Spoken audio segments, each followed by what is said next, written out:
పెంకును పగలగొట్టింది. పెంకు దేనికి సదృశ్యం? శరీరం అని అనుకుందాం. బయటకు వచ్చిన కోడిపిల్ల దానిలో ఉదాహరణకు చెప్తున్నాను, మీ ఆత్మ అనుకోండి. పెంకు అని శరీరంను పగలగొట్టుకొని ఆత్మ బయటకు వచ్చేస్తుంది. కోడిగుడ్లో నుండి 21 రోజుకు బయటకు వచ్చిన కోడిపిల్ల ఎవరిని వెతుకుతుంది చెప్పండి? పెంకు చుట్టూ తిరుగుతుందా? అయ్యో పెంకు పోయినాయి, నేను పెంకులో ఉండేదాన్ని, నేను బయటకు వచ్చేసాను, నేను నా పెంకు వేరైపోయాని నా పెంక అని ఏడుస్తుందా? ఏడవదు. పెంకు చుట్టూ తిరుగుతుందా? తిరగదు. మరి ఎక్కడికి వెళ్తుంది? లోకంలో అన్ని చూసి వస్తానని చెప్పి బయలుదేరుతుందా? బయలుదేరదు. ఎవరిని చూడాలనుకుంటుంది? తల్లిని. తన తల్లిని చూడాలని ఆశపడుతుంది. అలాగే మన ఆత్మ దేవుడిని గుర్తుపడుతుంది, ప్రభుతో కూడా గడపాలని ఆశపడుతుంది.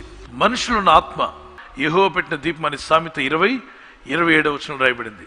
ప్రసంగి 12:7 మన్నైనది మట్టికి చెరగా ఆత్మ తను అనుగ్రహించిన దేవుని యొద్దకు తిరిగి మరలిపోవు